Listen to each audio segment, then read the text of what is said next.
Hello, friends. This is Dave Hurwitz, executive editor at ClassicsToday.com, here with the greatest recordings ever.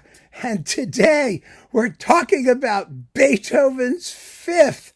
Yes, we are seizing the bull by the horns and giving it a shake, because the greatest recording ever of Beethoven's Fifth is this one. Igor Markevitch with the Lamoureux Orchestra.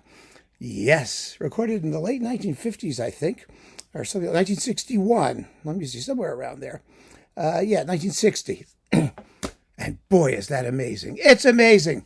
Now, we have had on this channel many discussions about Beethoven's Fifth. And usually a bunch of people chime in and go, oh, it has to be Carlos Klyber with the Vienna Philharmonic. No, it doesn't have to be. And it's not. That, as I've said a million times, is a very fine performance of Beethoven's Fifth. It is not the most characterful. It is not the most distinctive. It is not the most insightful. It's just a very good performance of Beethoven's Fifth. I think that so much of the acclaim that recording has to do with what we've talked about in another video. That is the mystique of Klyber. The fact that people go, oh, it's Klyber. It has to be fabulous. Well, and if it's very good, we make the jump from very good to stellar. Well, because we paid attention. That's all. We just paid more attention than other performances, which can't be as good. It's all a question of expectations, not of audible facts. Now, audibly, in terms of audible facts, it's a very precise, very exciting, very well played performance, and sharp and focused and great. But let's not forget, his dad, Eric, also did marvelous performances of Beethoven's Fifth, arguably better than his sons. And there are several others that I would prefer, even with the Vienna Philharmonic. For example, there is this one. Let me see. I have it right here. See, it's within arm's reach. Yes, George Sell with the Vienna Live. Oh, an Orfeo with Emil Gilels doing Beethoven's Third Concerto with the Egmont Overture. This is one hell of a concert. And it's stunning. And it's a more exciting performance than Klyber's. And I think just really sharp and focused. And it has the excitement of a live performance, because it is. And it's very well recorded. It's just a marvelous thing. And I would talk about this one too, except, make it the focus of this series. And I have done videos about this, except it's like hugely out of print. It's impossible to get. And when I talked about it, everybody complained, and I felt bad, and, it was not a happy thing. So I put that back. Look, there are better versions out there than Klyber, and Markevitch is certainly one of them. And some of you will say, oh my God, it's a French orchestra. Well, so... the fact of the matter is, the French tradition of playing Beethoven is more securely established and longer and of greater provenance than the Viennese performance of tradition of playing Beethoven. It really is. Because the French had established concert series in Paris well before the Viennese did. The Viennese had concerts organized on an individualized basis. But the French had the Orchestra de la Loge Olympique and all that stuff. Haydn wrote the Paris symphonies for them. Haydn didn't write symphonies for Vienna. He wrote them for Paris. He wrote them for London. He wrote them for other places where concerts happened. Even the premiere of the Fifth Symphony, Beethoven had to organize one of his own academies. It was a benefit for himself, which was a disaster, by the way. And he played all of his new stuff, the Fifth Symphony, the Sixth Symphony, the Fourth Piano Concerto, the Choral Fantasia, all this stuff, all at like one concert. And it was a mess, and that was it.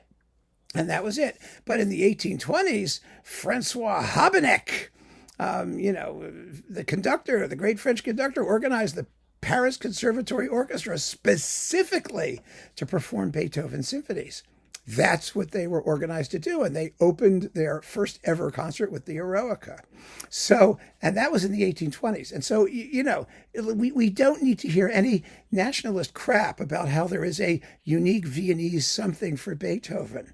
That is just marketing. It's hoo-ha. It's nonsense. If you want the real Beethoven tradition, go to Paris.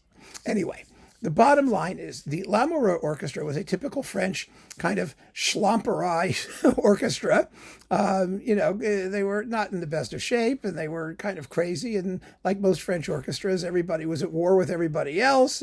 But they had a wonderful sonority, a wonderful authentic sonority in this music with wiry strings and plangent woodwinds and brass with hefty doses of vibrato and nothing blended with anything else. And it's just marvelous. Absolutely fabulous for this symphony. And Markevitch, who was no slouch as a Beethoven conductor, he did editions of all of the scores. He wrote analyses of all the symphonies, a whole book of them, and I have them. I have them in German and French. I mean, I could wave them in front of you and show you if you're really curious about it. But he spent a good deal of his time working on Beethoven, and he was a composer, a great composer on top of that. So he approached the music with a composer's eye and ear. And he whipped that orchestra into shape, and they hated his guts for it. He only lasted there like 3 years or something. But in those 3 years, they made some of the best records ever, not least of Beethoven. And this Fifth Symphony has everything, absolutely everything. It is razor sharp. It is disciplined. It has fabulous orchestral sonorities and timbres and balances and color. And best of all, the finale is really a finale. It's what you think Beethoven probably had in mind. It's what Spohr complained about when he talked about Beethoven's Fifth. And it was a vulgar, plebeian, commonplace, brassy, noisy march thing.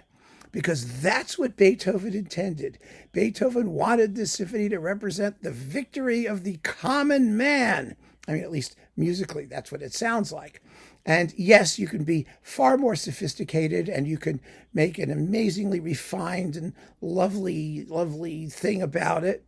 But the bottom line is, if you want to do revolutionary ardor and parade ground enthusiasm, well, the French really know how to do that, don't they?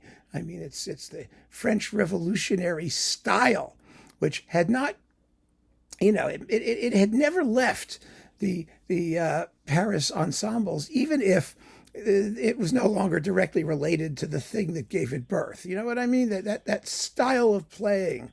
Berlioz tried to capture it in his grand Symphonie funèbre et triomphale, where you're just screaming crazy brass all over the place.